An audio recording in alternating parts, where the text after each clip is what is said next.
በክርስቶስ ኢየሱስ እግዚአብሔር ባዘጋጀው በልጁ አለማመን ኃጢአት ነው። በጌታ ያልሆነ ሰው የፈለገ የሞራል ሰው ቢሆን ኃጢአተኛ ነው። የፈለገ የሞራል ሰው ጥሩ ሰው ሊሆን ይችላል፣ ኃጢአተኛ ነው። ጥሩ ኃጢአተኛ፣ በጣም ደግ ኃጢአተኛ። እውነቴን ነው የምላችሁ። ስለ ኃጢአት ለምን ስለ ኃጢአት ይወቅሳል? ምን ማለት ነው ጌታ ሆይ ሲሉት በእኔ አለማመን ኃጢአት ነው። ትልቁ ኃጢአት በክርስቶስ ኢየሱስ አለማመን ነው። የዘላለም ፍርድ የሚያመጣ ኃጢአት። ሰምታችሁኛል? ሌሎች ኃጢአቶች እኮ ማረኝ ብለ ይምርሃል። በልጁ አለማመን ምኑን ይምራል? በልጅ አላምንም ካልከው የዘላለም ፍርድ ነው በቃ። ዮሐንስ ወንጌል ምዕራፍ 3 ቁጥር 16 ምንድን ነው የሚለው? በእርሱ የሚያምን ሁሉ የዘላለም ሕይወት እንዲኖረው እንጂ እንዳይጠፋ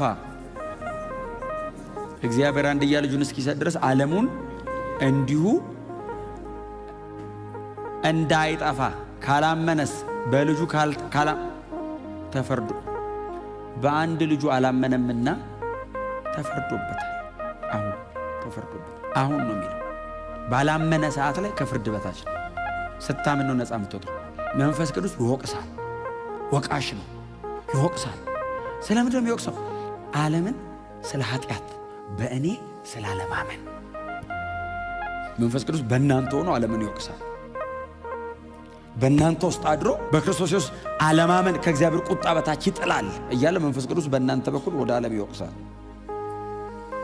እናንተ ላይ ይመጣል አይደል ያለው? እናንተ ላይ ሲመጣ ግን በልሳን አናግሩ፣ ትንቢት አናግሩ፣ አይናችሁን ከፍቶ የሆነ ነገር ላይ ያሳይቷችሁ ብቻ አይለቃችሁም። ይሄ የመንፈስ ቅዱስ ሥራ ነው። ኦፍ ኮርስ እነዚህ ስጦታዎችን ያደርጋል። ዋና ሥራው ምንድን ነው? ስለ ኃጢአት ዓለምን መውቀስ፣ ሰዎች ወደ ክርስቶስ ኢየሱስ እንዲመለሱ ማድረግ። በክርስቶስ ኢየሱስ አለማመን የዘላለም ፍርድ የሚያስገኝ ኃጢአት ነው።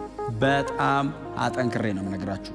ምናልባት እንግዶች ካላችሁ እኛ መሃል በክርስቶስ ኢየሱስ ማመን ብቻ የዘላለም ይሰጣል። ይህንን የምንመሰክረው እኛ አይደለንም፣ መንፈስ ቅዱስ ነው የሚመሰክረው። የመንፈስ ቅዱስ ምስክርነት ይሄ ነው።